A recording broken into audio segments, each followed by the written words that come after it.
이제 광역도시계획 한번 보겠습니다. 광역도시계획 139페이지 보시면 됩니다.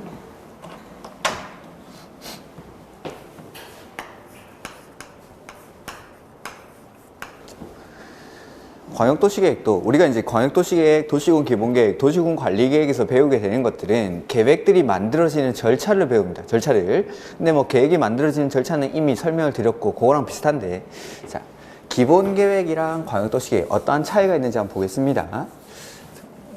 그런 것들을 알기 위해서 이 광역도시계획이 만들어지게 되는 배경, 이런 것들을 설명드리기 위해서 제가 일기 신도시가 탄생하게 되는 배경을 좀 설명을 드리겠습니다.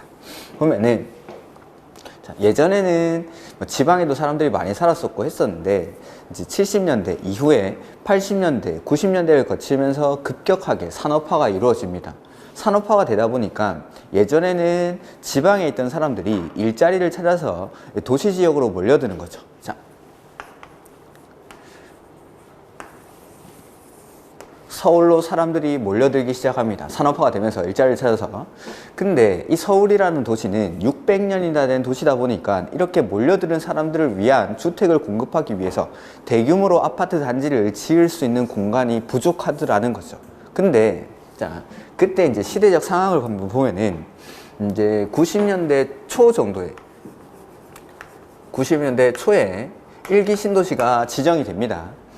그때, 자, 80년대 이후에 급격하게 산업화가 이루어지면서 시골에 있던 사람들이 서울로 몰려들고 일자리를 찾아서 그 일자리를 찾아서 서울로 몰려드는 사람들을 위해서 주택을 공급해야 됨에도 불구하고 이 서울이라는 도시 안에는 더 이상 주택을 대규모로 공급할 그런 위치가, 장소가 없더라는 거죠. 그러다가 90년대 초에 주택 가격이 급격하게 상승을 하게 됩니다. 여러 가지 이유들이 있는데 보면은 우리가 이제 최초로 주택을 구입하게 되는 시기가 30대에서 40대 정도?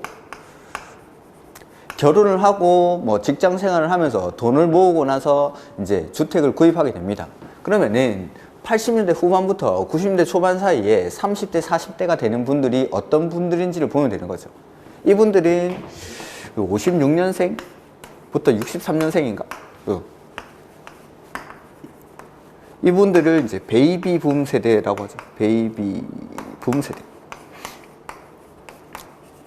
이분들의 성장 과정을 한번 보면은 전후 세대다 보니까 이분들은 성장을 하는 과정에서 그렇게 우리나라가 엄청 전쟁 끝난 직후다 보니까 그렇게 잘 살던 나라가 아니죠. 못 살던 나라죠. 못 살던 나라죠.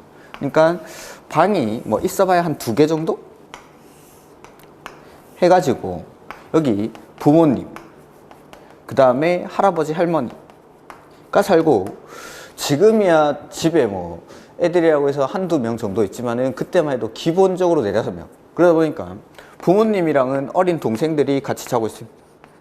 그리고 나는 형, 나 동생, 할아버지, 할머니랑 막 이렇게 좁은 방에서 막 부대끼면서 자라왔던 거죠. 그러면서 이런 좁은 데서 부대끼면서 자라오던 사람들이 성장 과정에서 생각을 하는 게 있죠. 나는 어른이 되면, 나는 가정을 가지면 무슨 생각을 할까요? 무슨 생각을? 뭐 집을 사야지, 그런 것들. 그리고 나는 결혼을 해서 내 아이가 생기면 내 아이에게는 공부방을 꼭 만들어줘야지. 공부방을. 이렇게 막 부대끼면서 살던 분들은 그런 생각을 하게 됩니다. 그러면서 단군 이래 우리나라에서 주택에 대한 소유 욕구가 가장 높으신 분들이 이분들이 딱 80년대 후반에서 90년대 초반에 30대, 40대가 되시더라는 거죠. 주택을 구입하는 시기가 되는 겁니다. 그리고 이분들은 일자리를 찾아서 서울로 왔는데 더 이상 서울에는 대규모로 주택을 공급할 공간이 부족하더라는 거죠. 이때 대통령이 노태우 대통령. 이것도 현대사회랑 엮으면은 여러 가지 있는데, 자, 이분들은 주택에 대한 소유 욕구가 엄청나게 높으신 분들인데 서울로 몰려들었을 때 더 이상 집을 공급할 자리가 없더라는 거죠. 근데 이 노태우 대통령은 어떤 사건을 겪으신 분이냐면 87년도 60 민주항쟁이라는 걸 겪으신 분입니다.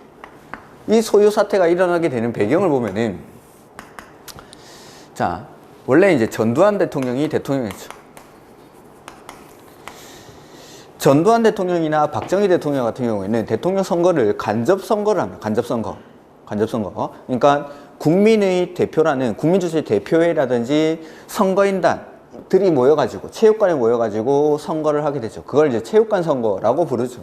그래서 우리가 대통령을 직접 뽑은 게 아니라 국민의 대표들이라는 사람들이 모여가지고 그 선거인단들 아니면 국민주주의 대표회에서 그 대표들이 체육관에 모여가지고 대통령을 뽑게 됩니다. 그러다 보니까 군사정부 시절에 여러 가지 기본권들을 탄압받고 그리고 대통령도 우리가 직접 못 뽑고 하다 보니까 불만이 막 쌓이게 되는 거죠. 민주주의를 한다라고는 하는데 이게 민주주의인지 아닌지 구분도 안 가는. 그러다가 전두환 대통령은 그 이전에 뭐 이승만 대통령이라든지 박정희 대통령 같은 경우에는 대통령을 연임을 합니다. 이승만 대통령도 초대 대통령 하고 해보니까 좋아서 한 번 더 하고 그 다음에 뭐 다시 또 헌법을 개정을 하면서 초대 대통령에 대한 연임 제한을 철폐한다 뭐 이런 식으로 개정을 해서 한 번 더 하죠. 그러다가 결국은 이제 미국으로 쫓겨나게 되고 하야를 하죠. 그 다음에 박정희 대통령도 3공화국과 4공화국이 박정희 대통령이죠. 그때 한 번 하고 한 번 더 좋으니까 또 합니다. 또 할 때 이제 4공화국이 이제 유신헌법 하다가 죽죠. 그러면서 전두환 대통령은 자기가 취임을 하면서 다시 헌법을 개정합니다. 이때 전두환 대통령은 7년 단임제로 개헌합니다. 7년 단임제. 딱 한 번만 하겠다는 거죠. 연임을 하는 게 별로 좋지 않더라. 그래서 7년 단임제 해서 전두환 대통령이 80년도에 취임을 하고 임기가 87년까지입니다. 그리고 임기가 이제 끝날 때쯤 87년도가 이제 전두환 대통령의 임기가 끝날 때죠. 그때 전두환 대통령이 워낙에 임기 중에 사고를 많이 치다 보니까 이게 적대 세력들한테 정권이 넘어가 버리면은 자신의 퇴임 이후가 안녕하지 못할 거라는 걸 예상을 하는 거죠. 그래서 자신의 베프에게 정권을 이양하려고 합니다. 전두환 대통령의 베프가 노태우 대통령. 이 사람에게 안정적으로 정권을 넘기기 위해서는 간접 선거를 그대로 유지를 해야 정권을 넘길 수가 있는 거죠. 이때 이제 노태우 대통령이랑 붙었던 사람들이 바로 삼김, 김대중, 김영삼, 김종필 이런 분들이죠. 이런 분들이 이제 적대 세력이었는데 이 사람들한테 정권이 넘어가 버리면은 자신이 뭐 지금 이제 이미 구속이 됐지만은 워낙 집권 기간에 사고를 많이 쳐가지고 온전하지 못할 거라는 알기 때문에 노태우 대통령에게 정권을 넘기려고 합니다. 해서 간접 선거를 유지하겠다라는 발표를 하는 거죠. 거기에서 이제 국민의 불만이 폭발하는 겁니다. 하면서 이제 87년도 60민주항쟁에서 요구를 했던 게 대통령 직선제를 요구를 합니다. 국민들이 이제 들고 일어나는 거죠. 들고 일어나서 대통령 직선제를 요구를 하고 그 요구가 받아들여집니까? 그렇죠. 받아들여지죠. 그래서 6.29 선언을 통해서 이제 대통령 직선제로 헌법을 개정하겠다라고 합니다. 그래서 우리 지금 쓰고 있는 헌법이 지금 우리가 적용받고 있는 헌법이 이때 개정된 겁니다. 87년도에 마지막으로 그게 이제 9차 개헌 헌법인데 이때 헌법을 개정을 하면서 대통령을 5년 단임제로 개헌을 합니다. 5년 단임제. 그 다음에 대통령 직선제로 개헌을 하는 거죠. 직선제라는 게 국민이 직접 대통령을 뽑는다라는 겁니다. 예전에는 대통령을 간선제로 대표들이 뽑다가 이제 국민이 직접 대통령 선거를 하는 거죠. 지금도 우리가 대통령을 뽑고 있죠. 이때 개정된 헌법이 지금까지 현행대로 그대로 유지되고 있는 겁니다. 그래서 이때 이제 87년도 이때 개정된 게 5년 단임제. 그래서 우리나라 선거는 박근혜 대통령이 사고치기 전까지, 문재인 대통령이 취임하기 전까지는 항상 2년, 7년의 선거를 합니다. 그리고 새로운 대통령의 임기는 3년, 8년에 시작이 되는 거죠. 이러한 87년도 60민주항쟁을 현대사에서는 이걸 민주주의의 태동이라고 부릅니다. 그러니까 태동이라는 건 시작됐다라는 건 아니고 민주주의가 이제 싹을 틔운다면 꿈틀하는 꿈틀. 자, 노태우 대통령은 87년도에 이미 민중의 힘을 한번 느꼈던 사람입니다. 민중의 위대함. 국민들이 화가 나면 이렇게 들고 일어날 수도 있구나 라는 걸 경험을 했던 사람인데 이러한 베이비붐 세대가 산업화가 급격하게 이루어지면서 일자리를 찾아서 서울로 모여들었는데 서울에는 주택을 공급할 자리가 없더라는 거죠. 자, 주택에 대한 수요는 엄청나게 증가하고 있죠. 근데 이 90년대 초에 서울 지역 안에 더 이상 주택을 공급할 수 있는 곳이 없습니다. 그러면 수요는 증가하는데 공급이 부족하니까 가격은 당연히 상승하겠죠. 그래서 이때 90년대 초에 주택 가격이 폭등을 합니다. 자, 이렇게 주택 가격이 폭등을 하는 사태를 가만히 놔뒀다가는 87년도에 겪었던 그 사태와 비슷한 소요 사태를 한 번 더 겪을 거라는 위기감을 느끼는 거죠. 그러면서 이 노태우 대통령이 90년대 초에 1기 신도시를 발표를 합니다. 그때 주택 100만 호 정책, 100만 호 공급 정책을 펼치는 거죠. 그래서 그거에 따라서 만들어지는 신도시가 바로 1기 신도시입니다. 1기 신도시. 위치들을 보면은 여기 고양시의 일산, 그 다음에 부천의 중동, 그 다음에 안양의 평촌이라든지 그 밑에 군포 뭐 이런데, 그 다음에 여기 성남의 분당, 요게 바로 1기 신도시. 얘네들은 서울시로부터 반경 20km 안에 위치를 합니다. 서울시에 이 서울에 직장을 가진 사람들이 이쪽에서 출퇴근할 수 있도록 이렇게 만든 거죠. 즉 예전에 도시화가 되기 이전에는 서울시의 문제를 해결하기 위해서는 서울시 단위로 수립하는 계획인 도시군 계획만 가지고 충분히 서울시를 발전시켜 나갈 수가 있었는데, 사회가 발전하면서 산업화가 이루어지면서 서울시의 문제를 서울시에서 수립하는 계획만으로는 해결하기가 부족하더라는 거죠. 이게 도시군 계획만 가지고는. 그래서 서울시의 문제를 해결하기 위해서 인근에 있는 경기도의 각종 시들을 끌어들이는 겁니다. 즉 서울시의 문제를 해결하기 위해서 주변에 있는 경기도를 묶어서 계획을 수립하는 거, 이걸 광역도시계획이라고 합니다. 광역도시계획. 그러니까 뭐 이게 1기 신도시에 탄생하게 되는 배경인데, 이런 것들로 이제 광역도시계획의 수립이 필요성이 느껴지는 거죠. 예전에는 도시군 계획, 서울시의 문제를 서울시에서 수립하는 계획만 가지고 해결을 하다가, 이제는 그것만 가지고는 부족하니까 인근에 있는 시나 군을 끌어들여서 이 하나의 도시의 문제를 해결을 하는 거, 그게 광역도시계획입니다. 광역도시계획. 역시 광역도시계획도 만들어지는 절차를 한번 보기 전에 광역도시계획의 의의부터 한번 보면은 139페이지 맨 위에 광역도시계획이란 광역계획권의 장기 발전 방향을 제시하는 계획을 말한다 라고 되어 있죠. 광역계획권이 뭔지는 제가 조금 이따가, 그 다음에 법적 성질은 아까 기본계획에서 봤던 거랑 똑같은 겁니다. 광역도시계획은 행정청 내부에만 직접적으로 효력이 미치는 행정계획으로 이걸 대내적 구속력만 가진다 라고 표현을 합니다. 그 다음에 일반 국민에게는 직접적으로 효력이 미치지 않으므로 법원의 재판 대상이 되지 않는다. 즉 행정쟁송의 대상이 되지 않는다 라고 말씀을 드렸죠. 그 다음에 3번에 광역계획권의 지정이 나오는데, 요거는 계획이 수립되는 절차를 한번 보겠습니다. 계획은 항상 수립하고 그 다음에 승인한다 라고 말씀드렸죠. 광역도시계획도 이렇게 만듭니다. 수립하고 승인하고, 그 다음에 간단한 것들부터 먼저 해놓으면은, 수립하기 전에 역시 여기서도 기초조사라는 걸 합니다. 그 다음에 의견을 듣겠죠. 의견은 몇 번 듣는다라고 했죠? 2번. 한 번은 주민에게 의견을 듣고 한 번은 의회에게 의견을 듣습니다. 이렇게 해서 수립을 했죠? 그러면 승인권자한테 보내주고, 승인권자는 승인을 하기 전에 협의하고 심의라는 절차를 거쳐서 승인을 합니다. 그러니까 계획이 수립되는 절차는 다 똑같으니까 이걸 외우지 말라고 하는 겁니다. 몇 번만 반복을 하면은 하얀색 글씨로 써놓은 글자들은 자동적으로 외워질 거니까. 그 다음에 수립을 하고 승인을 하는데, 광역도시계획은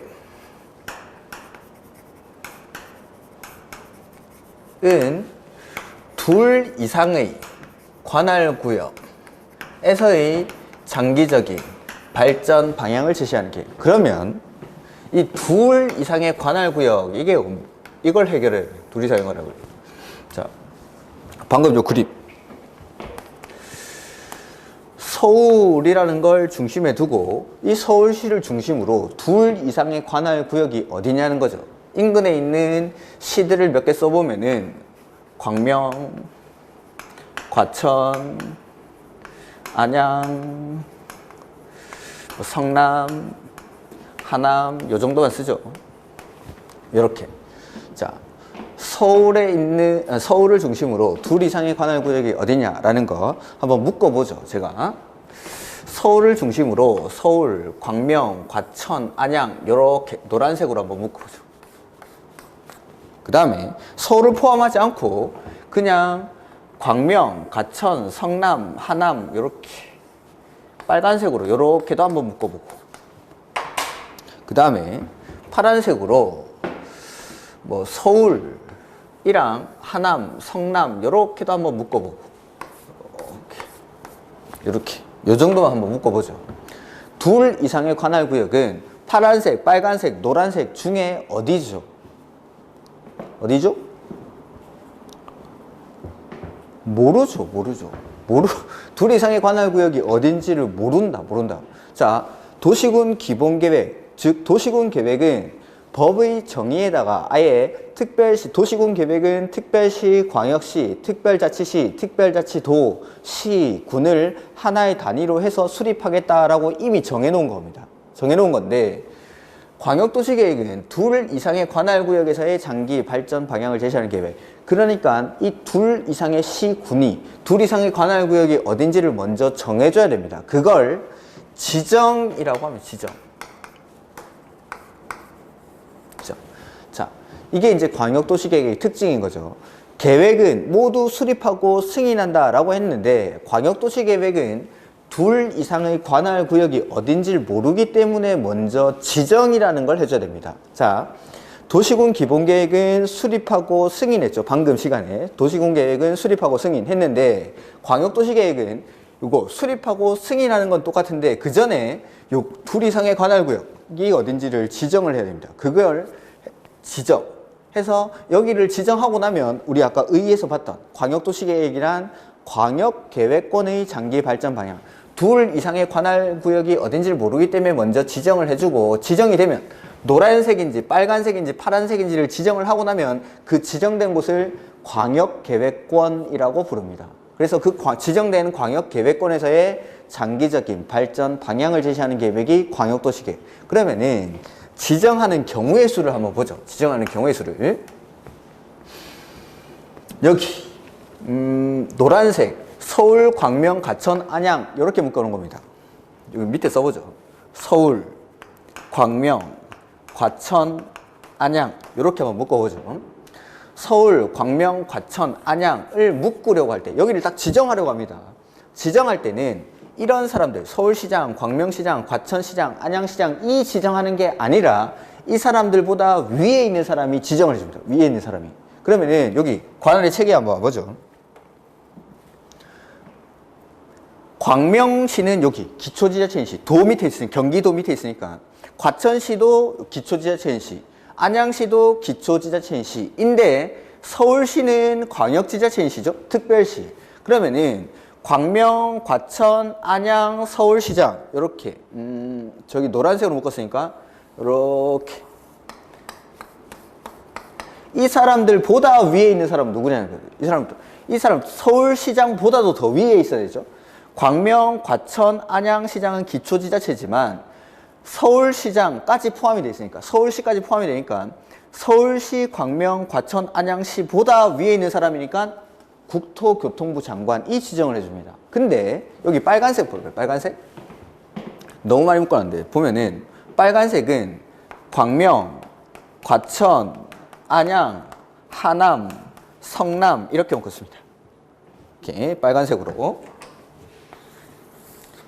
노란색은 서울, 광명, 과천, 안양 이렇게 묶은 거고.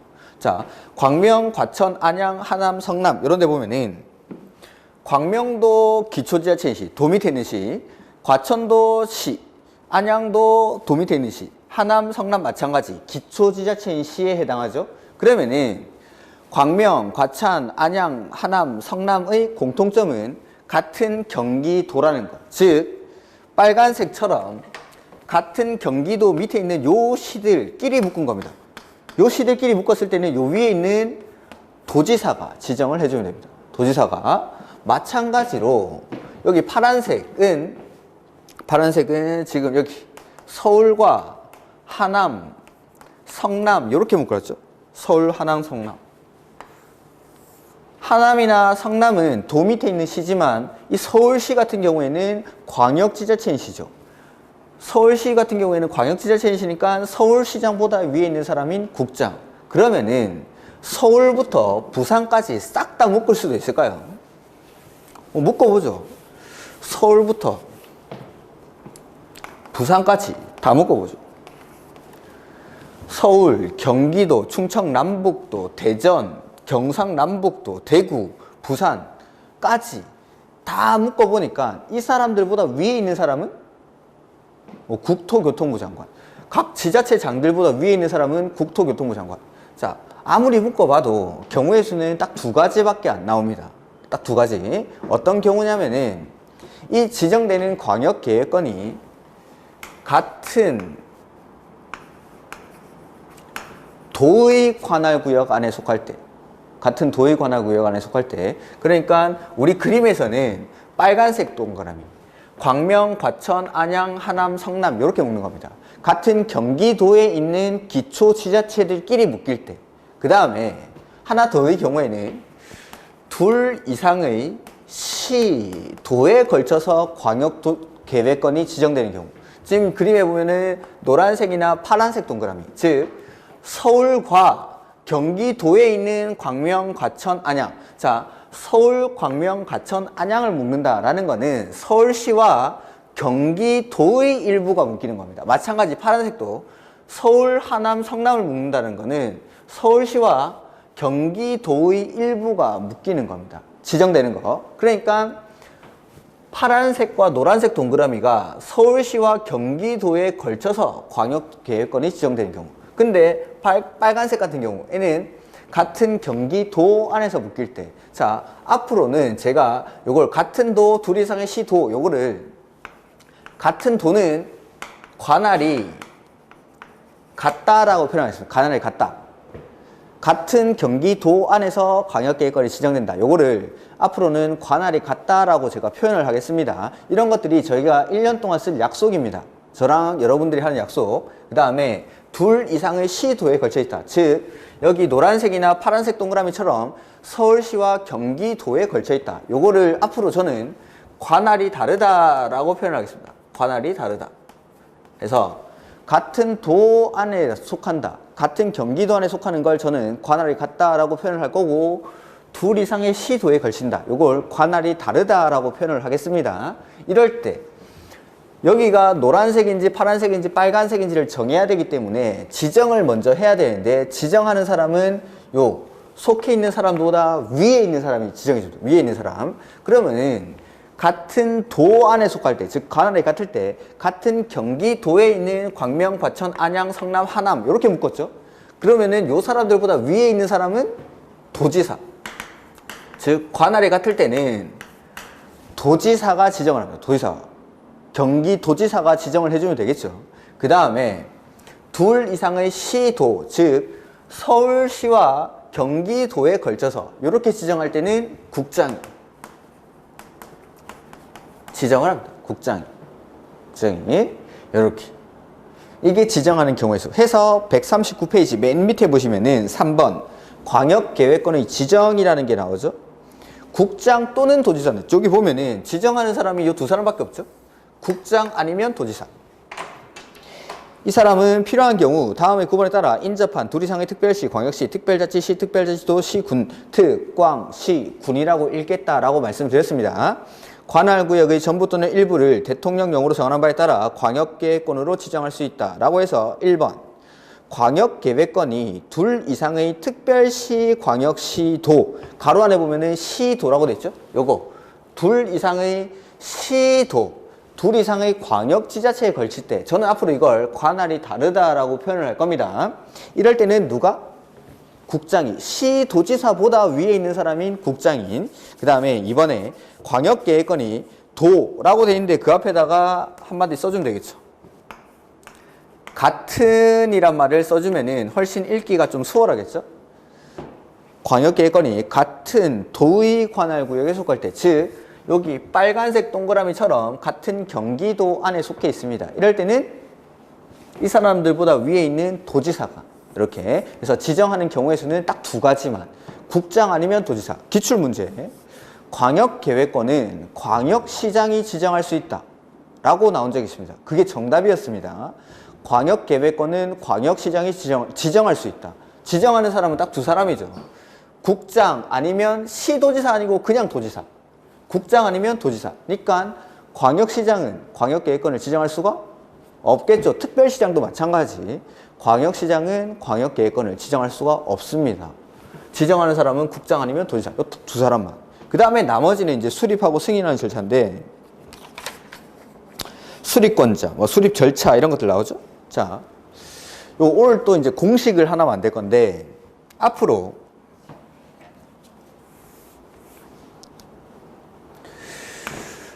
둘 이상의 사람들이 모여가지고 무슨 일을 할 때는 항상 협의해서 공동으로 합니다.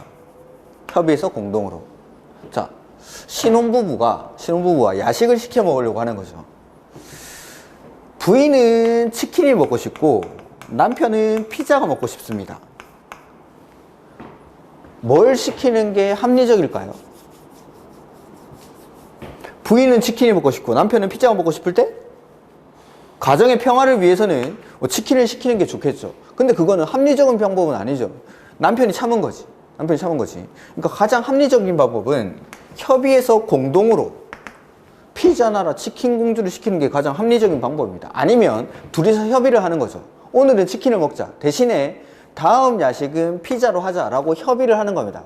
이게 가장 합리적인 방법입니다. 그래서 2명 이상이 모여서 어떠한 일을 할 때는 항상 협의해서 공동으로 한다라는 거. 이게 공식.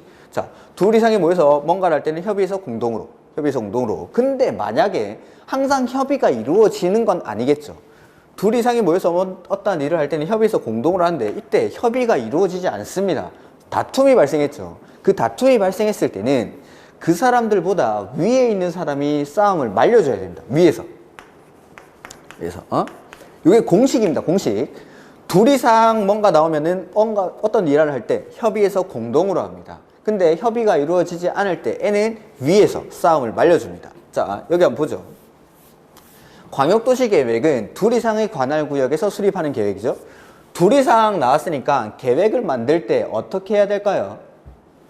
2 이상이니까 협의해서 공동으로. 즉, 계획 수립은 공동으로 합니다. 같이 합니다. 같이. 공동으로 해서 수립권자 나오죠? 원칙, 국장, 시도지사, 시장, 군수가 광역도시계획을 수립해야 한다 해서 2번, 3번에 보시면은 국장과 시, 도지사의 공동수립 나오죠. 공동수립. 이거는 좀 다른 건데 원칙을 안 써놔가지고 원칙은 거기 1번에 보면은 국장, 시도지사, 시장, 군수가 광역도시계획을 수립해야 한다. 이걸 원칙이라고 했는데 이걸 좀 풀었어야 됩니다. 정확하게 말하면 지금 여기는 제대로 안 나와 있으니까 제가 따로 설명을 드릴 건데, 자, 여기 빨간색처럼 광명, 과천, 안양, 하남, 성남 같은 경기도 안에 묶였죠? 그러면은 광명시장, 과천시장, 안양시장, 성남시장, 하남시장 이 모여서 계획을 같이 만듭니다. 즉 같은 도 안에서 광역도시계획, 광역계획권이 지정이 됐을 때는 도 밑에 있는 시장이나 군수가 계획을 공동으로 만듭니다. 근데 여기 노란색처럼 서울, 광명, 과천, 안양을 묶었습니다. 서울, 광명, 과천, 안양. 이럴 때도 계획을 같이 만들어야겠죠? 같이 만드는데 서울시장, 광명시장, 과천시장, 안양시장 이 계획을 같이 만드냐? 이게 아닙니다. 자, 서울시, 서울, 광명, 과천, 안양 이 묶였을 때는 서울시장, 광명시장, 과천시장, 안양시장이 같이 만드는 게 아닙니다. 이 사람들은 레벨이 다른 사람이죠. 서울시장은 광역지자체장인데 광명, 과천, 안양은 기초지자체장이니까 레벨이 다른 사람. 여기 책에서 서울시장은 여기 있는 사람이죠. 근데 광명, 과천, 안양시장은 여기 있는 사람입니다. 내가 우리 집 애가 앞집 애한테 두들 맞고 온 겁니다.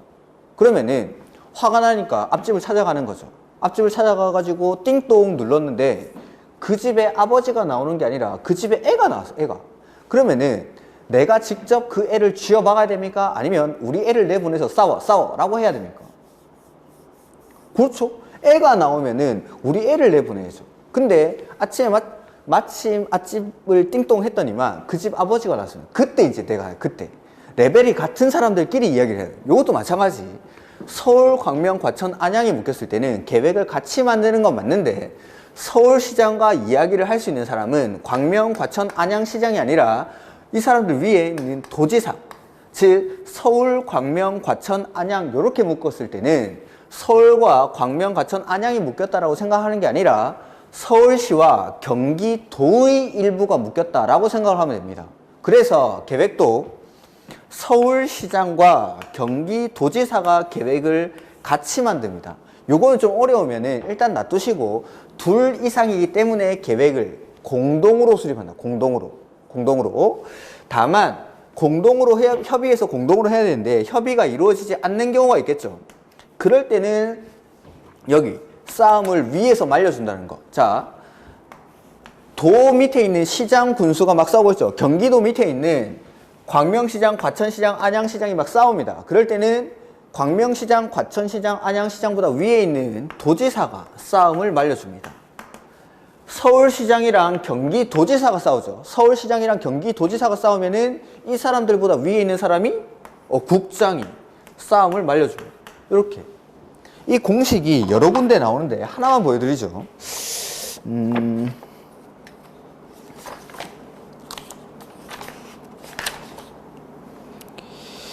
170페이지 한번 보실까요? 170페이지.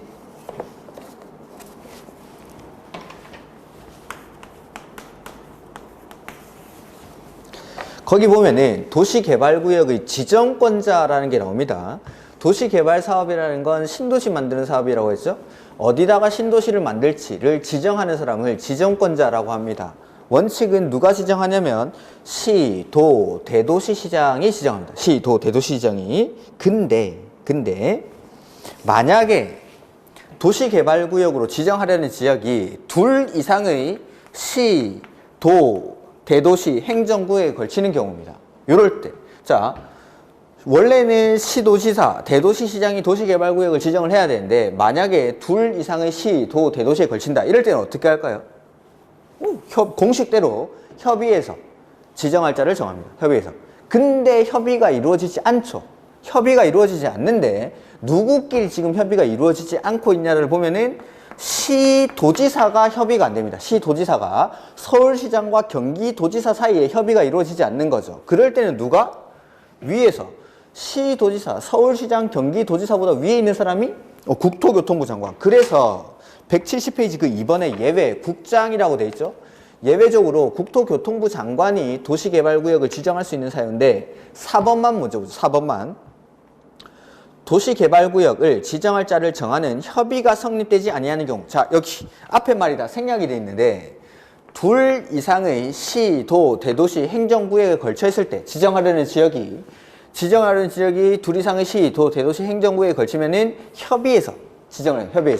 협의해서 지정할 자를 정해야 되는데 그때 협의가 이루어지지 않으면은 시도지사가 협의가 이루어지지 않으니까 국장이 직접 지정을 하겠다라는 겁니다. 여기뿐만 아니라 여러 군데 나옵니다. 여러 군데. 하나만 보여드린 건데 요것도 공식. 우리가 1년 동안 배울 공식입니다. 항상 자, 둘 이상이 뭔가 나왔다. 둘 이상이 뭔가 나왔을 때는 협의합니다. 협의해서 공동으로. 근데 협의가 이루어지지 않는다. 그럴 때는 그 사람들보다 위에 있는 사람이 싸움을 말려줍니다.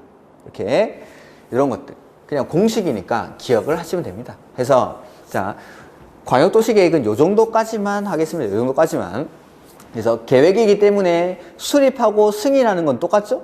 수립하고 승인하는 건 똑같지만은 광역도시계획이라는 건 둘 이상의 관할구역에서의 장기 발전 방향을 제시하는 계획이기 때문에 수립하기 전에 하나의 절차를 더 거쳐야 됩니다. 그게 지정. 그래서 제가 1, 2월 달에 가면은 수업을 시작하기 전에 광역도시계획은 어떻게 수립합니까? 어떻게 만듭니까? 라는 거, 내지는 도시군 기본계획은 어떻게 만듭니까? 라는 질문을 할 겁니다. 그러면 여러분은 노란색 글자만 대답을 하시면 됩니다.